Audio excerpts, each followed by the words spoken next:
చండీగఢ్లో నేను ఎయిర్పోర్ట్ లో వెయిట్ చేయమంటే ఇక్కడేం చేస్తున్నారా? ఇక్కడ ప్లేస్ బాగుంది కదా, రియల్ ఎస్టేట్ బిజినెస్ చేద్దాం అనుకుంటున్నాను. ఏరా నన్ను ఎయిర్పోర్ట్ కి రమ్మని చెప్పి ఫోన్ స్విచ్ ఆఫ్ చేసుకుంటే ఎలారా? పైగా అక్కడ కూర్చుంటే వచ్చిన ప్రతి ఒక్కడు నా పంచాయతీ మరీ చూస్తున్నాడు. అదే వచ్చేసానుగా. ఇంకేంటి పెళ్లి కొడుకు గెటప్ కొత్తగా పెళ్ళిందని విన్నాను. ఏదైనా విశేషం ఉందా? ఎందుకురా నా ఉసిరిలా పోసుకుంటున్నారు మీరు? నేను పెళ్లి కూతురు మెడలో సరిగ్గా 3 ముళ్ళు కూడా వేయలేదురా. ఈ లోపు మీ బాబు వచ్చి మా ఇద్దరిని విడదీసేశాడు రా. ఆయన ఇంకా మారనే లేదా? మారడానికి ఆయన ఏమైనా అమెరికన్ డాలర్ అంటరా? చల్లని పాతకాలం నాటి చిల్లు కాసు తుప్పు పట్టిపోయాడు. నేను ఎక్కడి నుంచి తీసుకెళ్లి ఆయనకు అప్పగిస్తేనే నాకు ఫస్ట్ నైట్ జరుగుతుందంట. ఈ జన్మలో మారడు.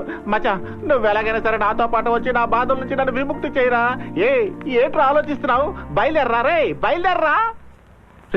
నీ మొహం ఎందుకు డల్ గా ఉంది? ఏంటి డల్ గా ఉందా? కళ్ళు కూడా రెడ్ గా ఉన్నాయి. ఏంటి కళ్ళు రెడ్ గా ఉన్నాయా? నాలుగు చెప్పు. అవును బెంగు ఫీవర్ రా. ఏంటి బెంగు ఫీవరా? అదే మన ఊళ్ళో డెంగ్యూ ఫీవర్ వస్తుందిగా, ఇక్కడ బెంగు ఫీవర్ అంటారు. నువ్వు చెప్తూ ఉంటే నా గుండెల్లో నొప్పిగా ఉందరా. ఇంకాసేపు మనం ఇక్కడే ఉన్నాము. గుండె మాత్రమే కాదు, నాకు ఇంకా మెయిన్ సినిమా అవ్వలేదురా. పద వెళ్దాం. హాస్పిటల్ త్వరగా పద.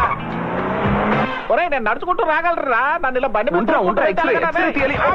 నా కాలు ఎరగొట్టేసారు. ఏంటి ఈసీజీ అంటే ఇంకోటి ఏదో ఎరగొట్టేదో చూస్తున్నావా? బాబు ఒరే నేను నడుచుకుంటూ వస్తాను రా. నన్ను వదిలేరా వదిలేరా ఇంటికి దండ పెట్టారా? వదిలేసారా? హాయ్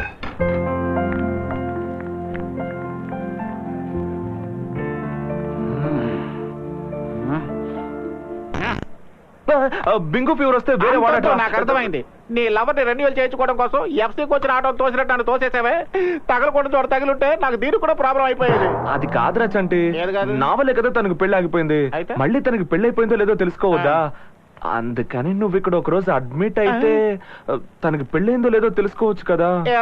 మీ అబ్బా కొడుకులు ఇద్దరికి మనస్సాక్షి అన్నదే లేదా? ఫస్ట్ నైట్ పూర్తి చేసుకుని పిల్లాన్ని ప్రసూతి వాటికి పంపించాల్సిన నన్ను జనరల్ వార్డులో అడ్మిట్ అవ్వమంటున్నావే. నా కడుపు మాట మిమ్మల్ని ఊరికే వదలరా. రే మామా చంటి ఆగరా. చూసావా ఇక్కడ లేడీస్ డ్రెస్ విషయంలో ఎంత పొదుపుగా ఉన్నారో? వీళ్ళ అందాలు చూస్తూ ఉంటే మతిపోతుందంటే నమ్ము. రే అదే నీకు పెళ్లి అయిపోయింది కదా, నువ్వెందుకు చూస్తున్నావు? రే నాకు పెళ్లి మాత్రమే జరిగిందిరా, తక్కనివేమీ జరగలేదు. ఊళ్ళో నా పిల్లని ఒంటరిగా వదిలేసి వచ్చేసంట్రా. ఊరికే ఎందుకురా ఏడుస్తావు? అదే ఊళ్ళో మీ నాన్న ఉన్నాడుగా. అదేరా నా భయం. వాడు అసలే గోపాలకృష్ణుడు తెలుసా? రే ఆ సంగతి సరే గాని తనకి పెళ్ళైందో లేదో ఎలా తెలుసుకోవడం? మెళ్ళ తాళి బొట్టు కూడా లేదు. ఒకవేళ వాళ్ళ ఆయన తాళి తాకట్టు పెట్టి తాగేసాడేమో. లేకపోతే ఏంటి బచ్చా, మనూరు అమ్మాయిలే పెళ్ళైన తర్వాత తాలిబొట్లు దాచిపెట్టి తిరుగుతున్నారు. ఇదేమో ఫారిన్ అయ్యే తాలిబొట్లు మెట్టెలు కనబడలేదంటే ఎట్లా? ఆ అమ్మాయికి పెళ్ళైందో లేదో తెలుసుకోవాలంటే ఒకే ఒక దారి ఉంది. ఏంటది? తిన్నగా వెళ్ళి ఆ అమ్మాయిని అడిగే. అవును కదా, కరెక్ట్. నేను అడుగుతాను. రే చంటి సూపర్ ఐడియా ఇచ్చావురా. ఏంటి ఒరేయ్ నీకు అమ్మాయిల గురించి సరిగ్గా తెలీదురా. వాళ్ళ వెనక ఎవరు పడకపోతే చింపిరి జిత్తు వేసుకొని చిరిగిపోయిన బ్యాగ్ చంకర తగిలించుకొని తిరుగుతారు. అదే ఎవడైనా వాళ్ళ